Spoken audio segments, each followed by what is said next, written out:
Salut les amis, donc on va voir s'il faut investir sur Danone. Donc tout le monde le connaît, hein. C'est une société qui est dans la grande distribution, qui est plutôt dans le market de la nutrition, hein. Donc yaourt, eau, euh, aliments pour bébés, donc tout ça.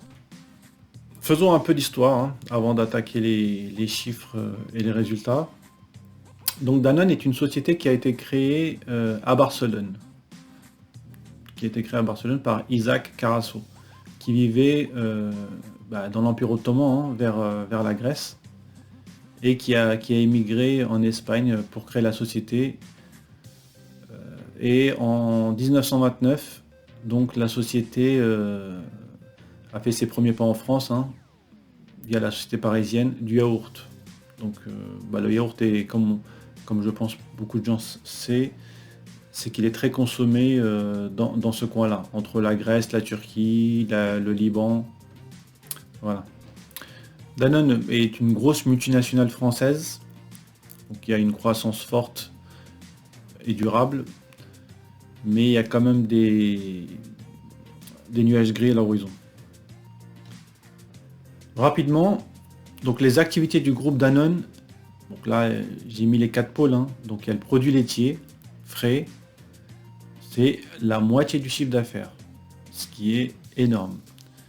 Après, il y a le pôle des eaux qui représente quand même un cinquième du chiffre d'affaires, pôle nutrition et pôle nutrition médicale. C'est pas énorme au niveau du médical, hein.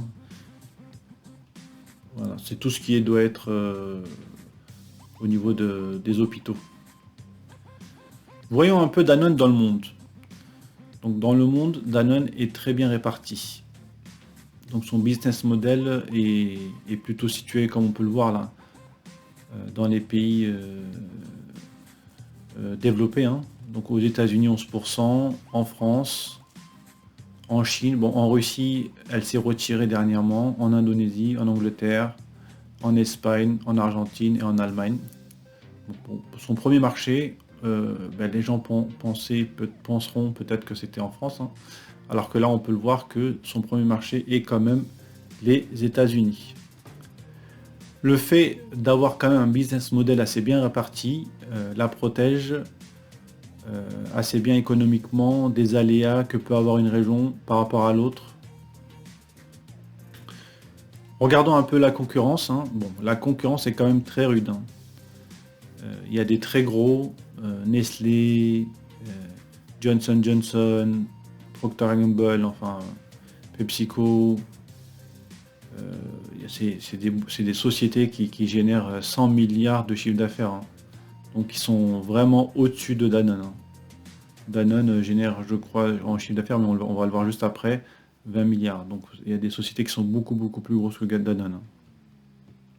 Et la concurrence est rude, hein. Donc c'est pour ça que les marges dans ce business sont pas énormes. Regardons un peu les résultats de Danone, hein. Donc là j'ai repris les résultats de 2005 à 2022. Et en même temps, je vous ai mis juste en haut la courbe de Danone de 2005 à 2022.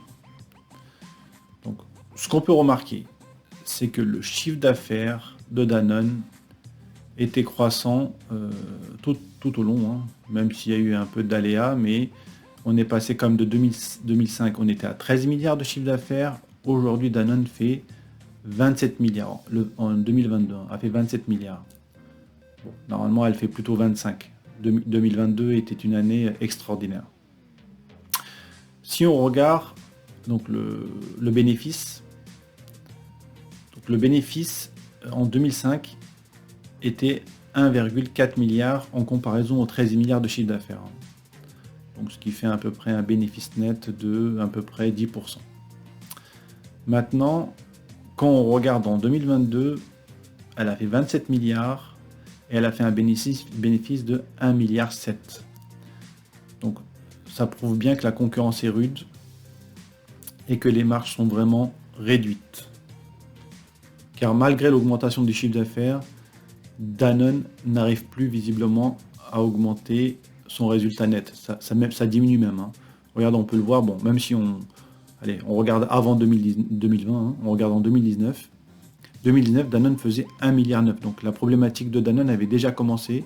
Même avec 25 milliards de chiffre d'affaires, elle faisait que 1,9 milliard net de bénéfices. Si on met en corrélation donc ceci avec la courbe de Danone, hein, donc on peut voir que Danone en 2005 valait à peu près 35 euros.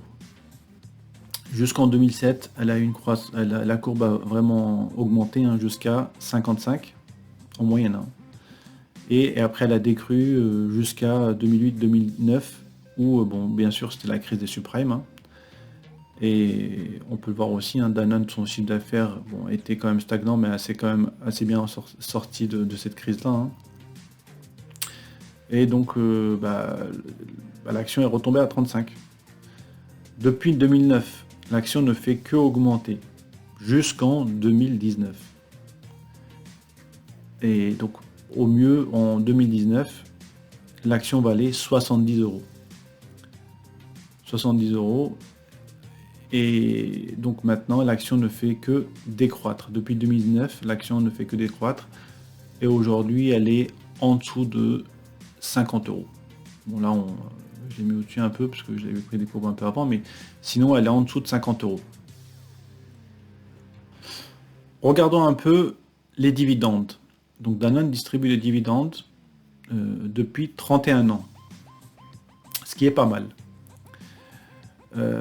Donc les dividendes chez Danone, bon, malgré une distribution depuis 31 ans, le rendement annuel n'était pas très élevé. C'est plutôt aux alentours de 2-3%. Là, comme l'action a chuté, si elle continue à distribuer ce même niveau de dividendes, donc on aura un rendement annuel de à peu près 4% au cours actuel. Il faut juste faire attention, c'est que le payout ratio de Danone est de 79%. Donc la société, pour distribuer ce dividende, reverse 80% de ses bénéfices, ce qui est quand même beaucoup. Donc ça peut limiter Danone à faire d'autres acquisitions ou à faire d'autres projets. Grâce à tout ce qu'on vient de voir, Danone est considéré comme une société défensive. Donc regardons un peu la courbe de Danone et s'il y a une opportunité d'achat. Donc ce qu'on peut dire, et ce qu'on a dit tout à l'heure, c'est que à partir de 2019, même avant le Covid, Danone était quand même sur une pente descendante, comme on peut le voir sur cette courbe-là. Puis, à partir des injections de liquidités, l'action Danone s'est repris, mais depuis le 23 août 2021, elle est quand même sur une pente descendante. Donc, en weekly, il n'y a pas vraiment encore d'opportunité d'achat pour les personnes qui voudraient l'acheter et la garder encore quelques mois ou quelques années. Donc elle pourrait baisser encore. Et surtout que le CAC 40 a quand même pris pas mal là dernièrement et l'action Danone se traîne. En daily, si on regarde en daily, donc pour faire du swing trading hein, de quelques jours, donc là, ce qu'on peut regarder, c'est qu'on peut s'apercevoir que Danone est depuis le 11 octobre sur un range. Donc elle est sur un range entre